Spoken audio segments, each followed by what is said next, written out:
It's human nature to want to know things. It's why we automatically want to push the big red mysterious button. I am Groot. Mm-hmm.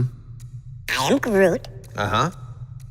I'm Groot. No! When something's well guarded, we just know there has to be something good inside. So what are the real stories behind the most heavily guarded places on Earth?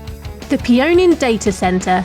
WikiLeaks is one of the most infamous sources of top-secret information in the world, so it's not surprising that they've made a lot of enemies. In order for them to keep doing what they do, they moved their servers to a super-secure, heavily guarded facility 100 feet beneath Stockholm, the Pionen data center in the White Mountains. The bunker dates back to 1943, but during the Cold War, updates made sure that the bunker is, quite literally, bomb-proof. It's been further updated so it looks like exactly what you might hope to see in a weird supervillain lair. Bare rock walls, elevated glass rooms, and glowing banks of machines that do stuff you couldn't possibly understand without a degree in evil, or, computer science. It also features a large fish tank, because that's not at all supervillainy. In addition to the 1.5-foot fixed steel door that keeps people from entering the building, and backup generators powered by German submarine engines, they also make some pretty insane music videos. True supervillainy indeed. Federal Correctional Complex, Terre, Haute, Indiana. You probably don't want to pick up the nickname Guantanamo North, but the Federal Correctional Complex in Terre Haute seems to have earned it. In addition to maximum and minimum security facilities, the complex also hosts a communications management unit, one of only 2 in the US prison system, used for holding those imprisoned on terrorism charges. The government spends $14 million a year just to keep the facility and its inmates under constant surveillance, which is done from an outside location in West Virginia. As you'd expect, communication with the outside world is next to non-existent. Some prisoners compare the conditions to the actual Guantanamo facility in Cuba. Even more eerie, the names of the people held in Terre Haute are never made public, but NPR identified 86 of them during a 2011 investigation. Civilians never see inside the prison, with the rare exception of attorneys, and any visits are strictly monitored behind glass. The White House. 1600 Pennsylvania Avenue wasn't always as secure as it is today. And the stories behind why the place is on lockdown, well, they're pretty weird.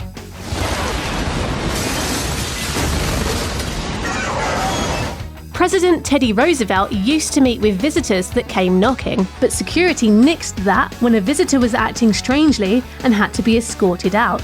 It was only then that security found he was packing a revolver. In 1912, a man armed with a knife shouldered past the doorman and ran in to see President Taft. When he was kicked out, he did it again. Even FDR was surprised by a mysterious autograph seeker who snuck into the White House theatre and surprised the president once the lights came up.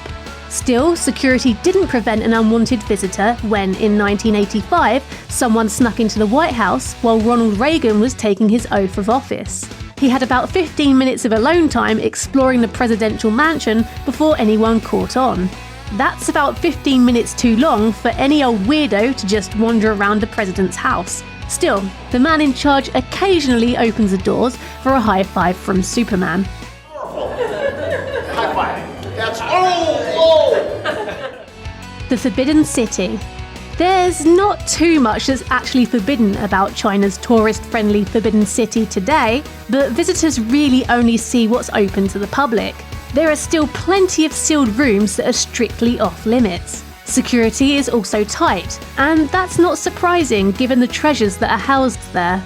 Today, its vast museums house everything from ceramics and silver crafts from China's history to personal artifacts of the 24 emperors who called the city home. For a long time, the only people allowed in there were the emperor, his harem and family, government officials, and the eunuchs that made up his army of servants. It's laid out in a careful pattern that reflects the position of the emperor in both the terrestrial world and the celestial one, and is protected by a massive wall and 4 heavily guarded gates, flanked by massive lions that represent the power of the emperor.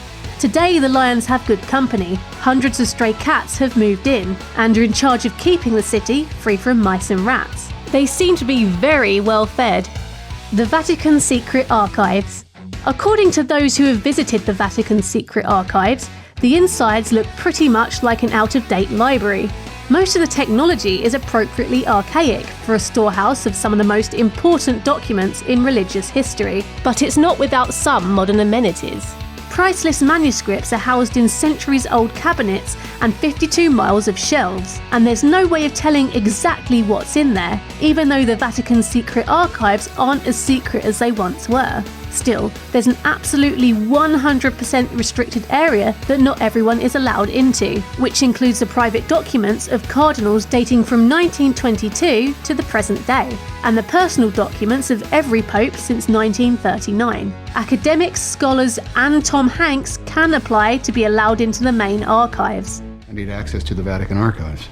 And for its 400th anniversary, a handful of documents and relics were put out on public display, offering a tantalising taste of what's piled on the Vatican's shelves. So, if you're into the excommunication of historical potato head Martin Luther, the trials of the Knights Templar, or letters to various popes from people like Hitler and Michelangelo, you're in luck.